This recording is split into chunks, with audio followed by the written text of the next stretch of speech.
اللقطة من محمد أمين عمورة. قلت هذا استرجعت هاي كرة، هاي صعبة، هاي خطيرة،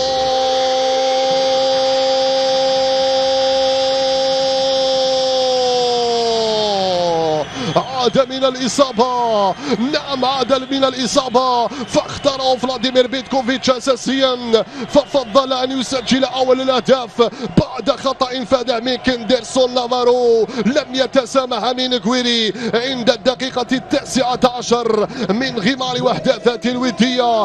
مينغويري يأتي بأول أهداف هذه المباراة، شوية قوة وشوية حيلة وقطرتان من السحر من مينغويري، مخاطئة مباغتة تأتي بالأخبار السعيدة للخضر عن طريق مينغويري. لم يتسامح في المشاركة رقم 19 مع الخضر، يفضل أن يحرك عدد تهديفي ليصل إلى الهدف السابع بألوان المنتخب الوطني الجزائري.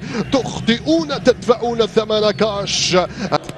محرز، رياض يتقدم، رياض يضرب كرة، جول جول جول جول جول جول جول قبل نهاية الشوط الأول بربع ساعة. مينغويري يعرقل داخل منطقة الجزاء من أمام مدافع مارسيلو أرنانديز، والأسطورة رياض محرز يسجل الهدف الثاني ويغتنم الفرصة ويحرك عداد التهديف ليصل إلى الهدف رقم 38 بألوان الخضر. شوف القوة وشوف الدقة وشوف رياض كيف وضع هذه الكرة. كندرسون نافارو من الجهة المقابلة وكرة رياض حركت الشباك وجاءت بالهدف الثاني لمصلحة الخضر.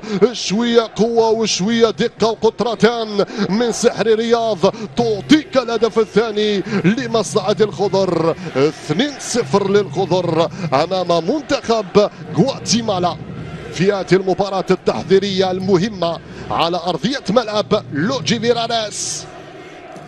في الخط الخلفي ولا كرة ولا محاولة من منتخب غواتيمالا.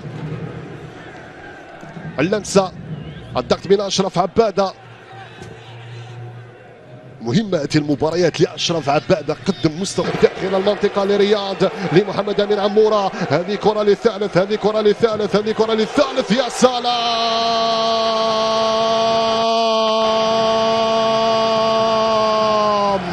قلتها قبل لحظات أن أشرف عبادة لا يريد أن يشارك كأساسي في أول خرجة مع الخضر إلا